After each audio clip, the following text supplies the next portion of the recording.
We all have that one ordinary day that turns into a story we never forget. A day that starts just like any other, but ends up redrawing the map of our lives. For me, that day was a Tuesday. A painfully average, forgettable Tuesday. Or so I thought. The morning was a blur of routine. The same shrill alarm to sign a half-hearted stretch. The same bitter coffee. I remember standing by the window, watching the city wake up.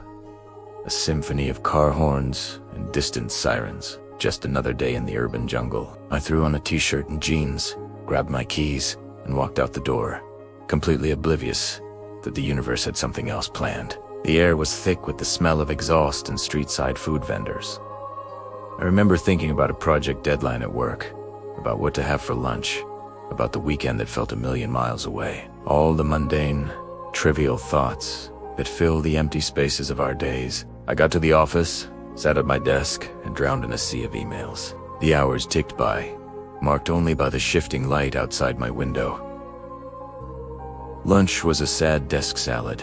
The afternoon dragged on. It was the kind of day you ain't even bothered to remember because it feels like you've relived it 100 times before. And that's the thing, isn't it? We move through these ordinary days on autopilot, assuming tomorrow will be just like today. We take the steady rhythm of our lives for granted, never suspecting that the ground is about to shift beneath our feet. Around 4 p.m., my phone buzzed. An unknown number. I almost ignored it. Probably a spam call trying to sell me an extended car warranty. But for some reason, I answered. A hesitant voice on the other end asked, "Is this Alex?" A knot of unease started to form in my stomach. The voice was strained, professional yet heavy with an emotion it was trying to suppress. It was a nurse from the city hospital. The world around me started to fade into a dull, muffled hum. The clicking of keyboards, the office chatter, it all just dissolved. She said my parents had been in an accident, a head-on collision on the interstate. They were on their way back from a weekend trip. The words accident, critical, and hospital echoed in the sudden, deafening silence of my mind. I remember my hand shaking so badly I could barely hold the phone. He kept sighing. "Oh ho oh ho ho. Hoo ho. Hoo ho. K. Hoo ho. Hoo ho. Hoo ho."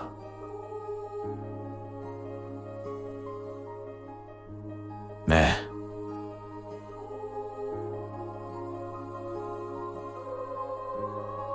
Hoo ho.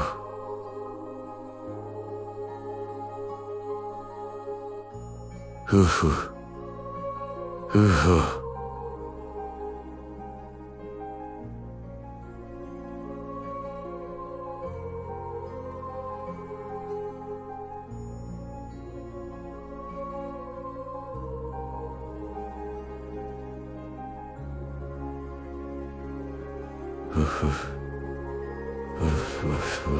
My body went cold. The project deadline, the lunch plans, the weekend it all evaporated.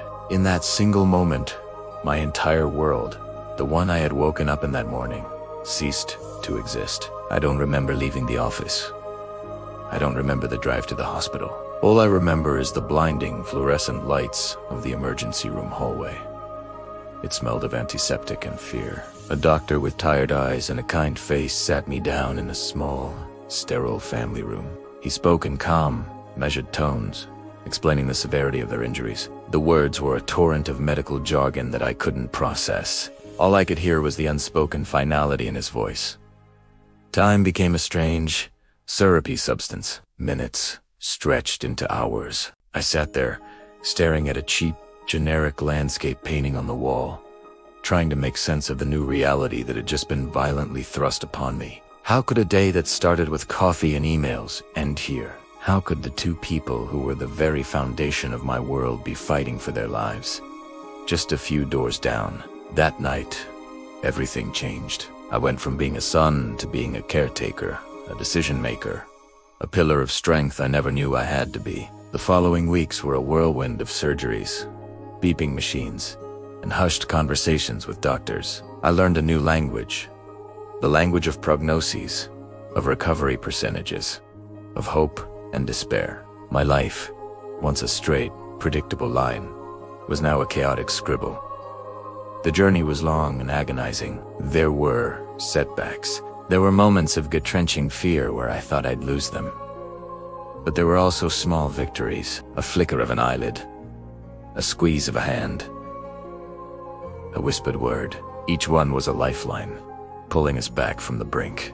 My parents, with the strength I'd always taken for granted, fought their way back, slowly, painfully, but with relentless courage. Looking back, that Tuesday wasn't the end of my story. It was the beginning of a new one.